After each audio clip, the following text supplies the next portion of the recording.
Morning everyone, जय हिंद। और आज का जो क्लास है हम लोगों का भारत के संविधान की प्रस्तावना से संबंधित है। और भारत के संविधान की जो प्रस्तावना है, इस प्रस्तावना से बहुत सारे प्रश्न आजकल परीक्षाओं में पूछे जा रहे हैं। वह सिविल सर्विसेज का एग्जाम हो या पीसीएस का एग्जाम हो, अन्य जो स्टेट में ली जाने वाली जो परीक्षाएं हैं उससे संबंधित हो, तो ये सारा जो ये हमारा जो डायग्राम है आप जो बोर्ड पर देख रहे हैं, इस टॉपिक में इससे बाहर के कोई भी प्रश्न नहीं पूछे जाते हैं। तो आइए आज हम लोग बात करते हैं संविधान का जो प्रस्तावना है इससे संबंधित, और जो भी प्रश्न आ रहे हैं आजकल वह कहाँ कहाँ से आ रहे हैं। आज एक एक करके हम लोग इस सारे टॉपिकों पर बात करने वाले हैं। भारत का जो संविधान है वह दुनिया का सबसे लार्जेस्ट कॉन्स्टिट्यूशन है। भारत का जो संविधान है वह दुनिया का सबसे बड़ा संविधान है, लिखित संविधान है और लचीला संविधान है। यह एक ऐसा संविधान है जिसमें हम अपने जनता के इच्छाओं के अनुरूप, भारत की जनता की आवश्यकताओं के अनुरूप हम इसमें परिवर्तन करते हैं, या भारत का जो जनता है के अपेक्षाओं का हम ख्याल रखते हैं। भारत का जब संविधान निर्मित हो रहा था तो इसी क्रम में जवाहरलाल नेहरू ने 13 दिसंबर 1946 ईस्वी को, आपको पता होगा कि 9 दिसंबर 1946 को संविधान सभा की पहली बैठक हुई थी। और इस बैठक में यह निर्णय लिया गया था कि भारत का जो संविधान होगा वह भारतीय जनता के अपेक्षाओं के अनुरूप बनाई जाएगी। और इसी को ध्यान में रखते हुए 9 दिसंबर 1946 को होने वाले बैठक में सच्चिदानंद सिन्हा जो उस समय के सबसे बुजुर्ग नेता थे, उनको हम लोगों ने एक अध्यक्ष के रूप में नियुक्त किया। और फिर अगले जो 11 दिसंबर 1946 को जो दूसरी बैठक हुई, इसमें हम लोगों ने सच्चिदानंद सिन्हा की जगह पर डॉक्टर राजेंद्र प्रसाद को अस्थायी तौर पर हमने अध्यक्ष बनाया था। और उसके 2 दिनों बाद 13 दिसंबर 1946 ईस्वी को जवाहरलाल नेहरू ने भारत के संविधान की एक प्रस्तावना प्रस्तुत की थी, एक उद्देशिका प्रस्तुत की थी। और उन्होंने बताया था अपने स्पीच के दौरान कि जो भारत की संविधान होगी वह इसी पर आधारित होगा। और इसमें जो शब्द हैं, एक एक शब्दों पर अगर हम बात करें तो एक शब्द जो है एक भंडार है, और ये इसमें हमारे संविधान की पूरी आत्मा निहित है। तो आइए हम लोग बात करते हैं इस संविधान की प्रस्तावना पर 13 दिसंबर 1946 ईस्वी को विचार किया गया था। और इस विचारों के उपरांत 22 जनवरी 1947 ईस्वी को हम लोगों ने इस संविधान की प्रस्तावना को अपना लिया था। कुल मिलाकर के अगर देखा जाए तो आपके जो एग्जाम में जो प्रश्न आते हैं उसमें पूछा जाता है कि भारतीय संविधान का जो प्रस्तावना है वह कब इसकी प्रस्तुति की गई। इसका जो प्रस्तुति है वह 13 दिसंबर 1946 ईस्वी को ये जवाहरलाल नेहरू के द्वारा किया गया था। और इसको 22 जनवरी 1947 ईस्वी को भारतीय संविधान सभा ने इसको अपना लिया था। इस प्रस्तावना का जो भाषा है इसको हम लोगों ने ऑस्ट्रेलिया के संविधान से लिया था। इसमें 2 तरह के प्रश्न पूछे जाते हैं कि भारत का जो संविधान का जो प्रस्तावना है वो कहाँ से लिया गया था। तो संविधान का जो प्रस्तावना है वह अमेरिका से लिया गया था, जबकि इसका जो भाषा है, इस भाषा में हम लोगों ने इसको लिखा है, जिसको जो स्रोत हम लोगों ने लिया है वो लिया है हम लोगों ने, इसका जो भाषा है वो ऑस्ट्रेलिया के संविधान से लिया। और यह जो मूल रूप से जो प्रस्तावना है उसको हम लोगों ने अमेरिका के संविधान से अपनाया हुआ है। तो अगर कभी स्रोत पूछे कि किस देश के संविधान से हम लोगों ने इसको लिया है, तो अमेरिका के संविधान से लिया है। इसकी भाषा कहाँ के संविधान से लिया है, तो ऑस्ट्रेलिया के संविधान से लिया है। कुल मिलाकर के 2 वर्ष 11 महीने 18 दिनों के उपरांत भारतीय संविधान बन करके तैयार हो गई थी। और इसी 26 नवंबर 1949 ईस्वी को हम लोगों ने भारतीय संविधान को अपनाया था। तो हम लोगों ने सबसे पहले जो हमने लिखा था, जो अपनाने के लिए जो प्रक्रियाएं अपनाई थी, उस प्रक्रियाओं में हमारा जो प्रस्तावना है उसको हम लोगों ने स्वीकार करते हुए यह लिखा था कि हम भारत के लोग इस संविधान को, जो भी हमारी प्रस्तावनाएं हैं इस पर हम लोग अभी बात करेंगे, इसको हम लोगों ने स्वीकार किया है। तो अगर कभी पूछे कि भारतीय संविधान को अंगीकृत कब किया गया, तो 26 जनवरी 1949 ईस्वी को अंगीकृत की गई। भारतीय संविधान की प्रस्तावना को कब अंगीकृत किया गया, तो 26 नवंबर 1949 ईस्वी को अंगीकृत किया गया था। जबकि भारतीय संविधान पूर्ण रूप से 26 जनवरी 1950 ईस्वी को लागू हुई थी।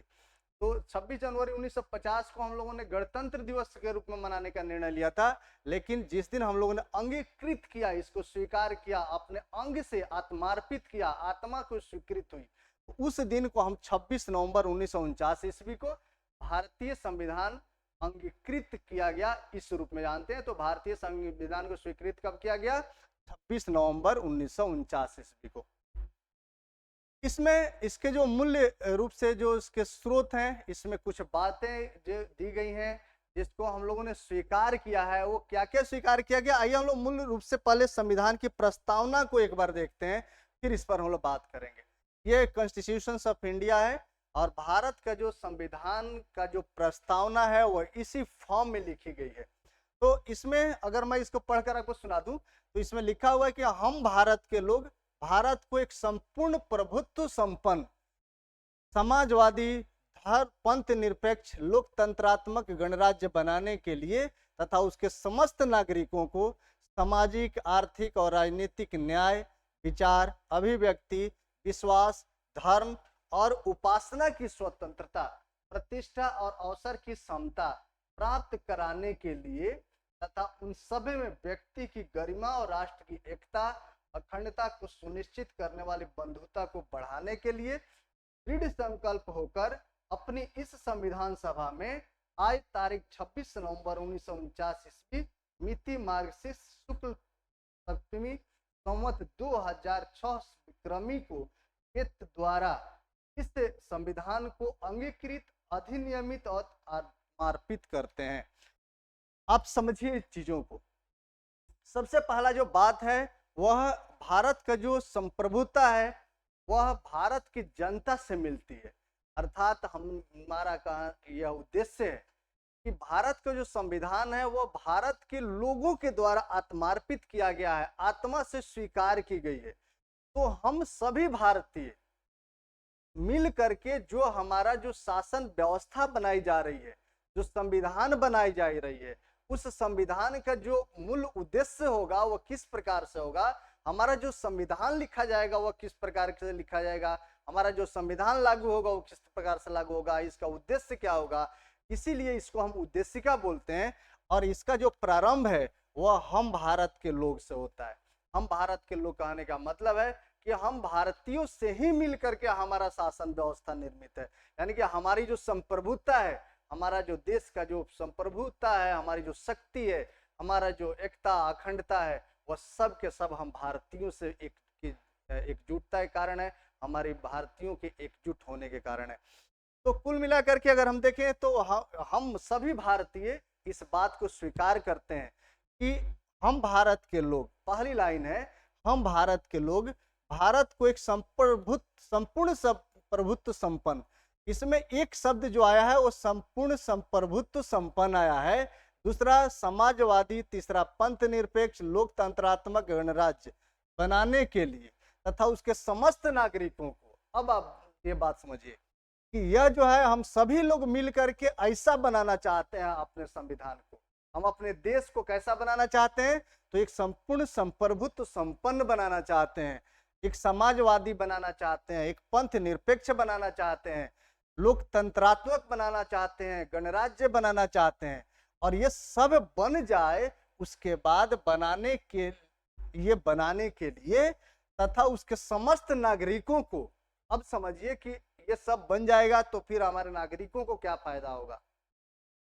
इसका जो स्रोत है, जो उद्देश्य है वो ये है कि हम अपने नागरिकों के लिए सामाजिक, आर्थिक और राजनीतिक न्याय देने की बात करेंगे, हम उसके विचारों की बात करेंगे, अभिव्यक्ति, उसके विश्वास, उसके धर्म और उपासना की स्वतंत्रता की बात करेंगे, उसके प्रतिष्ठा का बात करेंगे, अवसर की समता का प्राप्त कराने के लिए ये सभी, उसको सामाजिक हम न्याय देंगे, हम उसको आर्थिक न्याय देंगे, हम उसको राजनीतिक न्याय देंगे, हम उसके विचारों को सुनेंगे, हम उसके विचारों को तरजीह देंगे, हम उसके अभिव्यक्ति का सम्मान करेंगे, हम उसके विश्वास पर खरे उतरेंगे, हम उसके धर्म, जो भी धर्म मानता है उसके धर्म की इज्जत करेंगे और उसकी उपासना की स्वतंत्रता देंगे। वह जो चाहे, जो कर्म कांड करना चाहता है, वह जिस तरह की उपासना करना चाहता है, हम उसको स्वतंत्रता देंगे, और उसकी प्रतिष्ठा और उसके अवसर की समता की बात करेंगे।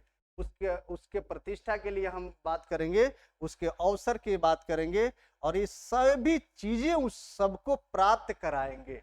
यह हमारा उद्देश्य होगा। हम बनाने के लिए, हम अपने देश के लिए क्या क्या करेंगे, अपने संविधान के लिए ये करेंगे कि उसको संप्रभुत्व संपन्न बनाएंगे, उसको समाजवादी बनाएंगे, उसको पंथ निरपेक्ष बनाएंगे, लोकतंत्रात्मक गणराज्य बनाएंगे। और ये सभी बनाने के बाद हम अपने नागरिकों को ये सामाजिक, आर्थिक, राजनीतिक, न्याय, विचार, अभिव्यक्ति, विश्वास, धर्म और उपासना की स्वतंत्रता, प्रतिष्ठा और अवसर की समता प्रदान करेंगे। साथ ही साथ उन सब में, किसमें, हम अपने नागरिकों में व्यक्ति की गरिमा और राष्ट्र की एकता और अखंडता को सुनिश्चित करने वाली बंधुता को बढ़ाएंगे। हम एक दूसरे के भाईचारे को बढ़ावा देंगे। ये सारा जो चीजें हैं, इसी को पूर्ति करने के लिए आज हम दृढ़ संकल्प होकर के अपनी इस संविधान सभा में आज तारीख 26 नवंबर 1949 ईस्वी को मिति मार्ग शुक्ल सप्तमी संवत 2006 विक्रमी, हमारा विक्रमी कैलेंडर को एतद द्वारा इस संविधान को अंगीकृत, अधिनियमित और आत्मार्पित करते हैं। आप समझिए कि ये हमारा जो उद्देश्य का है वो एक तो हमारे देश के लिए है, दूसरा हम उस सभी नागरिकों का बात करते हैं जो उनको चाहिए, क्योंकि हम अपने नागरिकों के लिए ही संविधान का निर्माण करते हैं। अब आपके, अगर हम परीक्षाओं का बात करें तो आपके परीक्षाओं में जो प्रश्न पूछे जाते हैं वो ये पूछा जाता है कि भाई जो हम न्याय की बात करते हैं उसमें किस किस प्रकार के न्याय का बात करते हैं। हम न्याय का बात करते हैं, उसके सामाजिक न्याय का बात करते हैं, उसके आर्थिक न्याय का बात करते हैं, उसके राजनीतिक न्याय का बात करते हैं।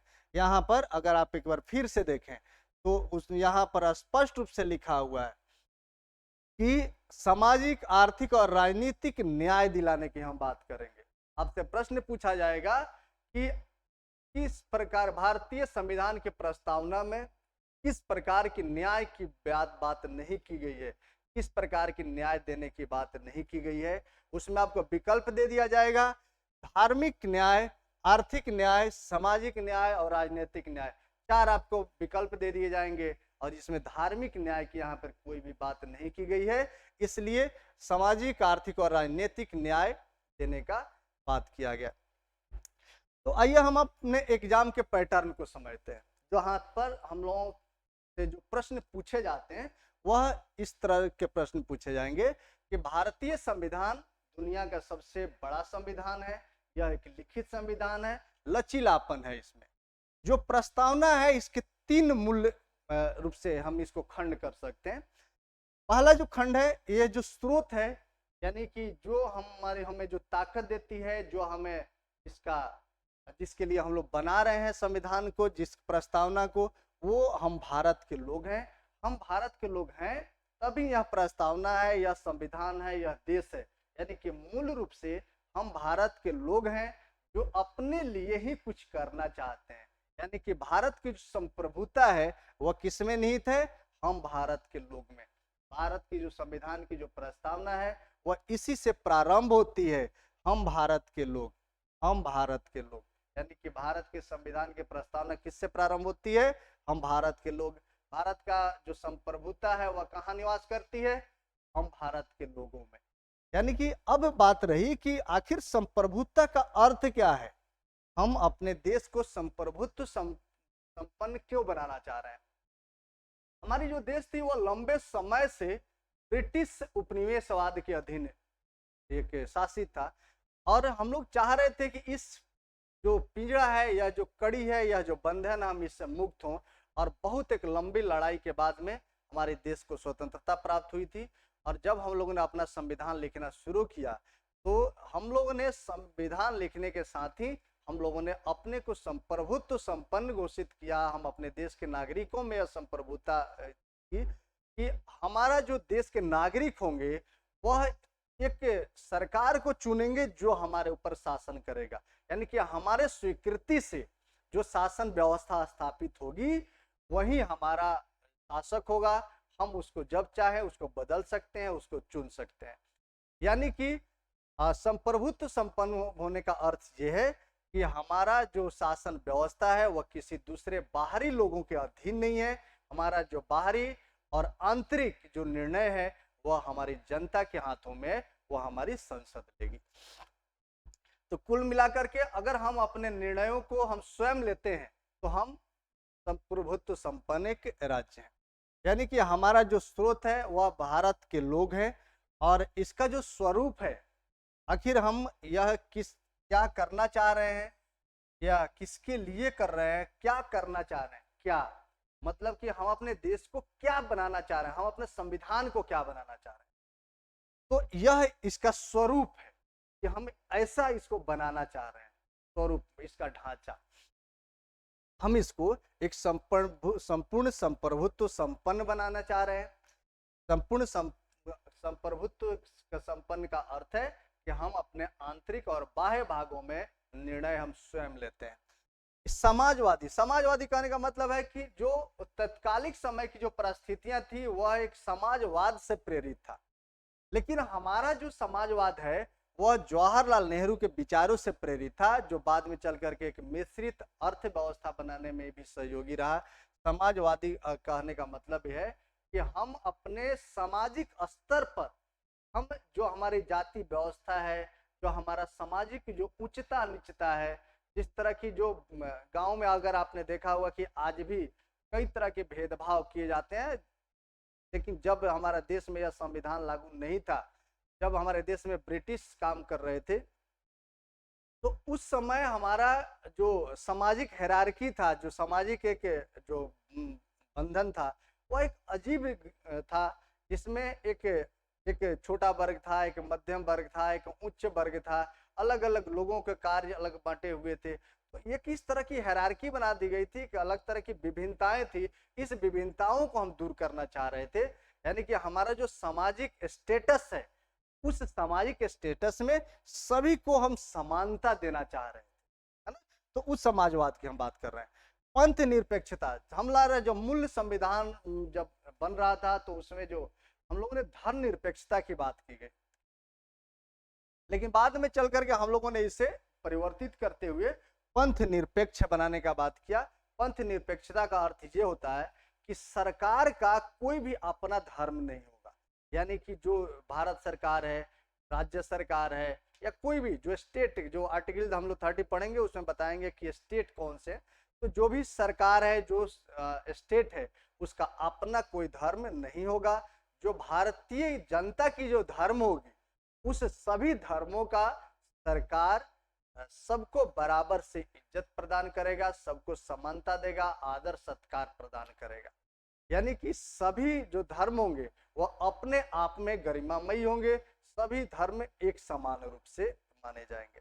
यानी कि जनता का अलग अलग धर्म हो सकता है, अलग अलग जनता होगी, सिख होंगे, हिंदू, मुस्लिम, सिख, ईसाई, सभी अलग अलग अपने रह सकते हैं, वो अपने अपने धर्मों को मान सकते हैं। लेकिन जब सरकार की बात आएगी तो सरकार सभी धर्मों के लिए बराबर एक ही नजर से देखेगा। दूसरा जो है ना हमारा लोकतंत्रात्मक है। इस लोकतंत्रात्मक को आप समझते हैं, जो डेमोक्रेसी है वह भारत के लोगों के द्वारा जो चुने हुए सरकार है वही हमारे ऊपर शासन करेगी। गणराज्य कहने का मतलब है कि हमारे देश का जो सर्वोच्च जो स्थिति होगी, जो राष्ट्रपति का जो पद होगा, उस पद का भी जब चुनाव होगा तो उसमें जनता भाग लेगी, और वो हमारा जो अभी चुनाव के व्यवस्था किए गए हैं, इस व्यवस्था में जो गणतंत्रात्मक सत्ता की बात है, इसमें जो राष्ट्रपति है, राष्ट्रपति के चुनाव में जनता अप्रत्यक्ष रूप से भाग लेती है। अप्रत्यक्ष चुनाव का मतलब होता है कि हम अपने प्रतिनिधि को चुने और जो प्रतिनिधि है वह राष्ट्रपति के चुनाव में हिस्सा लिया। तो अप्रत्यक्ष रूप से हमारा जो जनता है, हम मान लेते हैं कि राष्ट्रपति का चुनाव किया है। तो कुल मिलकर के हमारा जो संविधान का जो स्वरूप होगा, हमारे देश का जो स्वरूप होगा, वह इस प्रकार से होगा कि हम संपूर्ण संप्रभुत्व संपन्न बनाएंगे, समाजवादी बनाएंगे, धर्मनिरपेक्ष बनाएंगे, लोकतंत्रात्मक बनाएंगे, गणराज्य स्थापित करेंगे। नेक्स्ट जो हमारा उद्देश्य है, आखिर हम ये सब क्यों बनाएंगे, क्यों, आखिर इस सब का क्या आवश्यकता है? यह इसलिए आवश्यक है क्योंकि हमारा कुछ उद्देश्य है। हमारा जो जनता है वह लंबे समय से औपनिवेशिक व्यवस्था के अधीन शासित है, वह अलग अलग तरह से सामाजिक प्रथाओं के अधीन शासित है, वह अलग अलग जो कुप्रथाएं हैं उनसे वह पीड़ित है। तो इन सभी पीड़ाओं से उसको मुक्त करना है। अब हमारा जो देश स्वतंत्र हुआ है, अब हम ये चाहते हैं कि हमारे देश की जनता भी इस गरिमामय पल का आनंद ले। तो वह गरिमामय पल का आनंद वह लेगा कैसे? तो पहला होगा कि यह हमारा जो न्याय है, हम जस्टिस की बात करते हैं कि उसके साथ क्या सामाजिक जस्टिस हो रहा है, क्या उसको हम लोगों ने जो कस्में खाई थी, जो हम लोगों ने निर्णय लिया था, क्या हम उसको पूरा कर रहे हैं? हम उसको जस्टिस दिलाने की बात करेंगे, उससे सामाजिक न्याय का बात करेंगे। समाज में क्या एकरूपता आई है, समाज में क्या एक तरह से लोग रह रहे हैं, समाज में क्या जाति व्यवस्था समाप्त हो गई है, हम लोग इस पर बात करेंगे। कोई व्यक्ति धनी, बहुत ज्यादा धनी तो नहीं हो गया, बहुत ज्यादा गरीब तो नहीं हो गया, हम लोग इसके खाई को कम करने का प्रयास करेंगे। यानी कि अमीरों से हम लोग टैक्स लेते जाएंगे, गरीबों में उसको सब्सिडी के रूप में बांटते जाएंगे। यानी कि गरीबों से लेकर के कुछ कम करेंगे और अमीरों से लेकर के कुछ कम करेंगे और गरीबों को सब्सिडी दे करके कुछ आगे बढ़ाएंगे। यानी कि दोनों को ला करके कुछ पैरेलल, यानी कि जो खाइयां हैं उसको कम करने का प्रयास करेंगे, उसको आर्थिक जस्टिस देंगे, उसको स्टाइपन के रूप में देंगे, स्कॉलरशिप देंगे, उसको सब्सिडी देंगे, विधवा पेंशन, वृद्धा पेंशन, तरह तरह की जो हम एड देते हैं, जो उसको तरह तरह का के हम सहायता राशियां देते हैं, वह सब के सब आर्थिक जो जस्टिस की बात होती है, हम लोग उसके पूरा करने का बात करते हैं। देश में किसी भी पद के लिए अगर चुनाव हो तो वह चुनाव लड़ सकता है, वह राष्ट्रपति बन सकता है, वो प्रधानमंत्री बन सकता है, सांसद बन सकता है, विधायक बन सकता है, वह हर एक तरह के जो चुनाव है उस सभी चुनाव प्रक्रियाओं में भाग ले रहा है, तो उसके साथ न्याय मिल रहा है। हम उस न्याय को दिलाने की बात करें, यानी कि संविधान उस सभी लोगों को सामाजिक, आर्थिक और राजनीतिक न्याय देने के लिए हमेशा खड़ी रहेगी। हम उसके स्वतंत्रता की बात करेंगे कि वह कितना स्वतंत्र है। हम लोगों ने भारतीय संविधान का जो आर्टिकल्स हैं, उस आर्टिकल में भी हम लोगों ने स्वतंत्रता की बात किया है। तो हम लोग अभी मूल अधिकारों को पढ़ेंगे, स्वतंत्रता के अधिनियम, स्वतंत्रता के अधिकार में, तो उस अधिकार पर हम लोग बात करेंगे। हम लोग स्वतंत्रता की बात करें, हम समता की बात करते हैं, इक्वलिटी कितनी है। ऐसा तो नहीं कि स्त्री और पुरुष में भेदभाव है, ऐसा तो नहीं कि अलग अलग जाति व्यवस्थाओं के आधार पर भेदभाव है, ये अलग अलग जो हमारे जो हायरार्की बनी हुई है उस पर भेदभाव तो नहीं है। हम भेदभाव की, विधिक भेदभाव, न्यायिक भेदभाव, सामाजिक भेदभाव, कई तरह की जो भेदभाव हो रही है, इस भेदभाव को समाप्त करते हुए हम समता की बात करेंगे। व्यक्ति की गरिमा, मतलब कि वह व्यक्ति अपने को कितना गरिमामय अपने को फील कर रहा है, उसमें कितना ये आ रहा है कि हम जिस देश में है वो स्वतंत्र देश में है, तो उसकी गरिमा पर हम बात करेंगे। हम अपने राष्ट्र की एकता और अखंडता को सुनिश्चित करने की बात करेंगे, मतलब कि हमारा देश कहीं किसी भेदभाव को लेकर खंडित ना हो जाए, हम उसके एकता को बढ़ाने की बात करेंगे। और इसमें हम बंधुता लाएंगे। एकता हमारी तब बनेगी जब हम भाईचारे की बात करेंगे, हम भाईचारे लाने के, यानी कि हमारे जो मूल उद्देश्य है वो ये है कि हम जस्टिस दे लोगों का, हम स्वतंत्रता दे लोगों को, हम समता दे लोगों को, हम व्यक्ति की गरिमा को बनाए रखें, हम राष्ट्र की एकता और अखंडता को बनाए रखने के लिए हम बंधुता को बढ़ावा दें। तो कुल मिलाकर के हमारा जो उद्देश्य है वो ये हमारा उद्देश्य होगा, न्याय, स्वतंत्रता, समता, व्यक्ति की गरिमा, राष्ट्र की एकता, अखंडता और बंधुता, यह हमारा उद्देश्य है। जो हमारा स्वरूप है वो ये संपूर्ण प्रभुत्व संपन्न, समाजवादी, पंथनिरपेक्ष, लोकतंत्रात्मक, गणराज्य और गणतंत्र हमारा उद्देश्य है। और जो हमारा स्रोत है वो भारत के लोग हैं, इसमें हमारा सभी संप्रभुताएं निहित है। इस प्रस्तावना से संबंधित कुछ केसेस किए गए, इन केसों में अलग अलग तरह के निर्णय लिया गया। अब एक पहला जो केस हुआ था वो 1957 ईस्वी में यूनियन ऑफ इंडिया बना मदन लाल के द्वारा किया गया। इस जो केस किए गए, इस केस में जो न्यायपालिका ने जो निर्णय लिया था, इस निर्णय का हम बात करें तो इसमें निर्णय सुनाते हुए यह घोषित किया था कि न्यायालय के द्वारा जो प्रस्तावना है यह प्रवर्तित नहीं की जा सकती है। लेकिन आगे ही कुछ दिनों के बाद में 1960 ईस्वी में बेरीवारी वाद आया और इस बाद में सर्वोच्च न्यायालय ने यह माना कि जो प्रस्तावना है यह भारतीय संविधान का अंग नहीं है, क्योंकि यह हमारा एक उद्देश्य का प्रस्ताव है और यह प्रस्ताव एक गाइडलाइन है। हमारे देश का जो संविधान है इसका एक गाइडलाइन है, एक विस्तृत ये शब्दों का भंडार है कि यह हमें निर्देशित करता रहेगा। यह हमें जब भी हम भाषाओं को लेकर के, हम शब्दों को लेकर के जब घिर जाएंगे तो यह हमारा एक पथ प्रदर्शक के रूप में कार्य करेगा। इसलिए इसमें किसी प्रकार का संशोधन नहीं किया जा सकता है, क्योंकि जो संविधान का भाग 20 है, जो आर्टिकल जो 368 है, जो 368 है यह स्पष्ट रूप से कहता है कि भारत में संविधान में किस प्रकार से अमेंडमेंट कर सकते हैं, संशोधन कर सकते हैं। तो संशोधनों के बाद में इन्होंने कहा कि जो हमारा प्रस्तावना है वह इस 368 के अधीन नहीं आता है, 368 के अधीन नहीं आता है और इसमें किसी प्रकार का संशोधन नहीं किया जा सकता है। क्यों नहीं किया जा सकता है? क्योंकि यह संविधान का भाग ही नहीं है और 368 जो है वह संविधान में संशोधन की बात करता है।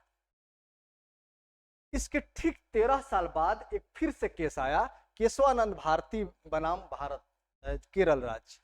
इस केरल राज्य वाले जो मामले में सर्वोच्च न्यायालय ने एक निर्णय दिया, इसमें कहा कि भाई जो प्रस्तावना है यह भी संविधान का ही अंग है और जब अंग है तो 368 लागू होता है, क्योंकि जो 368 जो है संविधान संशोधन, जो संविधान संशोधन है यह संशोधन भारतीय संविधान के आर्टिकल 368 में अनुच्छेद में यह निहित है और यह जो अनुच्छेद है वह कहता है कि भारत के संविधान में संशोधन किया जा सकता है। अब जब संविधान का यह अंग है तो निश्चित रूप से इसका संशोधन किया जा सकता है, लेकिन यह जो है यह मूल ढांचे को बताता है कि हमारा जो संविधान है वह किस प्रकार से होगा।